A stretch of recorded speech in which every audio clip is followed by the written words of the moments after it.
शक्ति का खेल प्राचीन भारत में ये कैसे खेला जाता था? जब वोट नहीं थे तो कोई राजा कैसे बनता था? चलिए पता लगाते हैं उस दौर के बारे में जब राजाओं, राज्यों और यहाँ तक कि शुरुआती गणतंत्रों का जन्म हुआ। आजकल तो बड़ा सीधा सा हिसाब है, हम वोट देते हैं और अपना नेता चुन लेते हैं, है ना? लेकिन जरा सोचिए, हजारों साल पहले क्या होता होगा।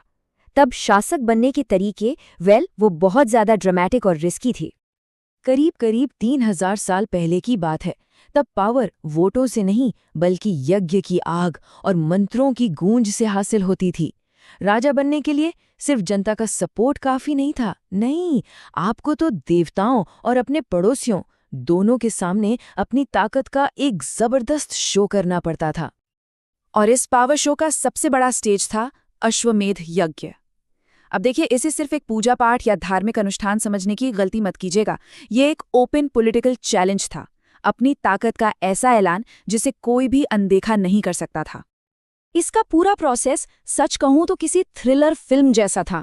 होता ये था कि सबसे पहले एक स्पेशल घोड़े को आजाद छोड़ दिया जाता था। राजा के सैनिक उसके पीछे पीछे चलते, उसे प्रोटेक्ट करते हुए। अब ये घोड़ा जिस राज्य से गुजरता, वहां के राजा के पास दो ही ऑप्शन होते थे, या तो घोड़े को रोको और हमारी सेना से लड़ो, या फिर चुपचाप उसे जाने दो और हमारी सुप्रेमेसी मान लो। और अगर वो घोड़ा पूरे 1 साल बाद बिना किसी चैलेंज के वापस आ गया तो बस खेल खत्म। एक बड़े यज्ञ के बाद वो राजा ही सबसे बड़ा, सबसे शक्तिशाली मान लिया जाता था। और इन यज्ञों में ना हर चीज का सेंटर पॉइंट राजा होता था। सोचिए, राजा एक खास सिंहासन या फिर बाग की खाल पे बैठा है। उसका सारथी, जो बैटलफील्ड में उसका साथी रहा है, वो जोर जोर से उसकी बहादुरी के किस्से गा रहा है। बाकी जो राजा आए हैं वो बस दर्शक हैं, गिफ्ट्स लेकर आए हैं। राजा की पत्नियां, बेटे, वो भी छोटी मोटी रस्में निभा रहे हैं। मतलब हर एक डिटेल राजा की पावर को और बढ़ाने के लिए डिजाइन की गई थी। तो जब राजा इतने पावरफुल हो गए तो अगला स्टेप क्या था? जाहिर है, जमीन पर अपना अधिकार जमाना। और यहीं से कहानी राजाओं से आगे बढ़कर उनके राज्यों की हो जाती है, जिन्हें तब कहते थे जनपद। तो ये जो नए किंगडम्स बने, उनका नाम पड़ा जनपद। इसका मतलब बड़ा सिंपल है, वो जमीन जहां जन यानी लोगों ने अपने पैर जमा लिए। और ये एक बहुत बड़ा शिफ्ट था। अब तक जो कबीले घूमते फिरते थे, वो एक जगह बसकर एक फिक्स टेरिटरी पर अपना दावा कर रहे थे। तो लाइफ कैसी थी इन जनपदों में? जो आर्कियोलॉजिकल एविडेंस मिले हैं उनसे पता चलता है कि लोग झोपड़ियों में रहते थे, जानवर पालते थे और चावल, गेहूं, जौ, गन्ने जैसी कई फसलें उगाते थे। वो मिट्टी के बर्तन बनाने में भी माहिर थे। एक खास तरह के बर्तन मिले हैं जिन्हें पेंटेड ग्रे वेयर कहते हैं। उन पर बड़े सुंदर ज्योमेट्रिक डिजाइन्स बने होते थे। लेकिन कहानी यहीं नहीं रुकी। करीब 2500 साल पहले कुछ जनपद अचानक से बहुत ज्यादा बड़े और पावरफुल होने लगे। ये एंशिएंट इंडिया की हिस्ट्री में एक टर्निंग पॉइंट था। और यहीं से शुरू होता है सुपर किंगडम्स का दौर, यानी महाजनपदों का उदय। इन्हें आप सिर्फ किंगडम मत कहिए, ये उस जमाने के सुपर पावर्स थे।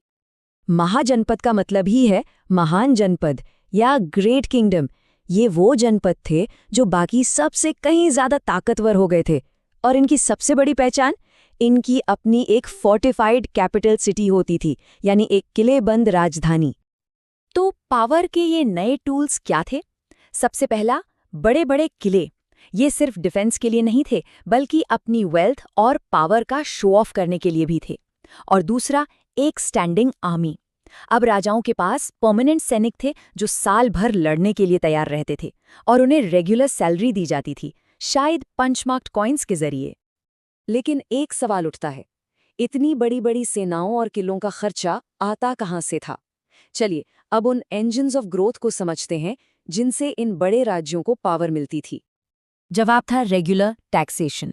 अब राजा सिर्फ गिफ्ट्स या तोहफों पर डिपेंड नहीं करते थे, नहीं, उन्होंने एक प्रॉपर टैक्स सिस्टम बना लिया था। किसानों को अपनी फसल का एक हिस्सा देना पड़ता था, कारीगरों को महीने में एक दिन राजा के लिए काम करना पड़ता था, व्यापारियों को अपने सामान पर टैक्स देना होता था। इसी सिस्टम ने एक ऑर्गेनाइज्ड स्टेट की फाउंडेशन रखी। और इस इकोनॉमिक इंजन को फ्यूल मिला टेक्नोलॉजी से। खेती में 2 बड़े बदलाव आए। पहला, लोहे के फाल का इस्तेमाल। इससे भारी चिकनी मिट्टी को जोतना आसान हो गया, जिससे पैदावार बढ़ी। और दूसरा, धान की रोपाई की टेक्निक। मतलब पहले पौधे उगाकर फिर उन्हें खेतों में लगाना। इससे फसल ज्यादा होने लगी। और देखिए, ज्यादा अनाज मतलब ज्यादा टैक्स, और ज्यादा टैक्स मतलब ज्यादा पावरफुल राजा। सिंपल। तो इस नए दौर में जहां पावर और रिसोर्सेज दोनों बढ़ रहे थे, गवर्नेंस के दो मेन मॉडल सामने आए। तो चलिए अब सत्ता तक पहुंचने के इन दो रास्तों की कहानी देखते हैं, एक किंगडम और एक रिपब्लिक की। एक तरफ था मगध, जो एक मॉनर्की था। यहाँ एक ही पावरफुल राजा का शासन था। सारी पावर उसी के हाथ में थी और उसी की फैमिली में आगे बढ़ती थी, और गोल सिर्फ जीतना और अपने राज्य को फैलाना। और दूसरी तरफ था वज्जी। ये एक रिपब्लिक था जिसे गण या संघ कहते थे। यहाँ कोई एक राजा नहीं था, बल्कि कई राजा मिलकर शासन करते थे, और सारे बड़े फैसले वो मीटिंग्स में बहस के बाद लिए जाते थे। तो सवाल ये है कि मगध इतना पावरफुल बना कैसे?